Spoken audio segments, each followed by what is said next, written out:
ازيكم عاملين ايه؟ هعمل معاكم وصفة البانيه بس في الفرن. لا زيت ولا نقلي ولا اي كلام من ده. هحطه في الفرن وهيطلع حلو جدا واحلى بكتير جدا جدا من الزيت. اول حاجة عندي صدرين فراخ بانيه قطعتهم شرايح، ومعايا بصلة صغيرة وعصير ليمون وزبادي وملح وفلفل وحبهان. تمام، هبدأ احط كل حاجة مع بعض.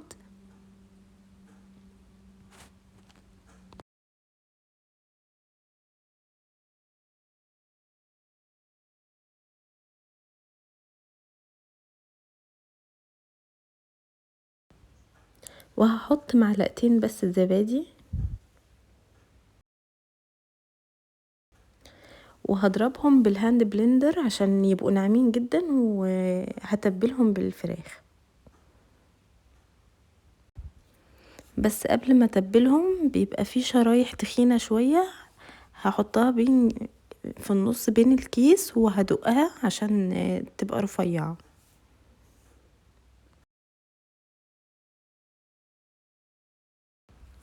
دلوقتي هحط عليها التتبيلة وهدخلها التلاجة ساعتين، يعني ممكن ساعتين 4 ساعات زي ما تحبوا، بس انا بعملها قبلها بيوم وبستخدمها تاني يوم.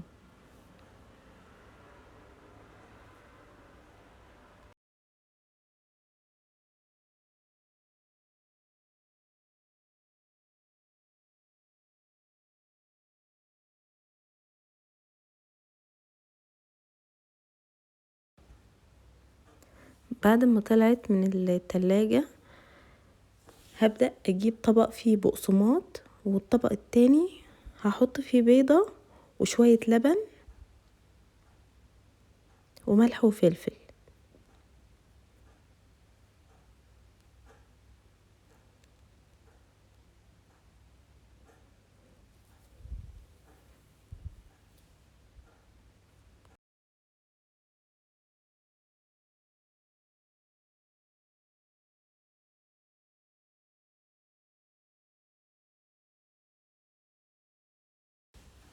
وهاخد بعد كده خليط البيض ده احطه على البانيه على طول، من غير ما بقى اعمل طبقة بانيه، طبقة بيض وطبقة بقسماط، هحطه عليه كده كله مع بعض. الطريقة دي بتبقى احسن بكتير. وبعد كده هغطيه بالبقسماط. طريقة البانيه دي اللي في الفرن مش بتخلي الطبقة بتاعتها تفك ابدا، مش زي الزيت، يعني الزيت ساعات ممكن يفك وساعات لا، بس الطريقة بتاعت الفرن عمر ما الطبقة بتاعتها تفك منك، بتبقى لازقة فيها جدا. وبالطريقة دي برضو لما بتحط البيض مع الخلطة كلها.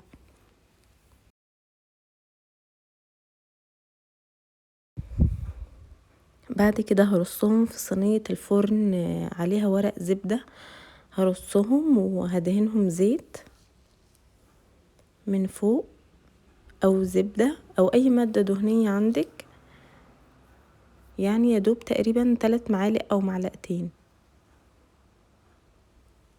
من ناحية، وبعد كده هقلبهم وادهنهم من الناحية التانية.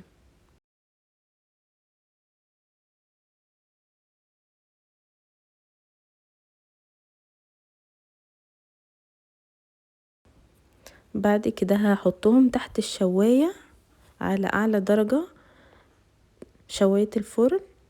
مش هشغل الفرن، هشغل الشواية من فوق بس، وهتاخد على كل وش 10 دقايق، 10 دقايق من الوش ده و10 دقايق من الوش التاني. دلوقتي انا قلبتها بعد ما اخدت ال10 دقايق الاولانيين على الوش الاول.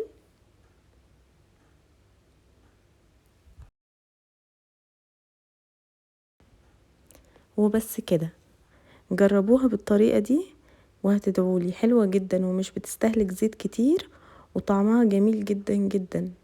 والقشرة بتاعتها مش بتفك ابدا بالطريقة دي، وبتبقى برضو مقرمشة. لو حابينها طرية شوية غطوها بعد ما تطلع من الفرن. وبس كده، شكرا.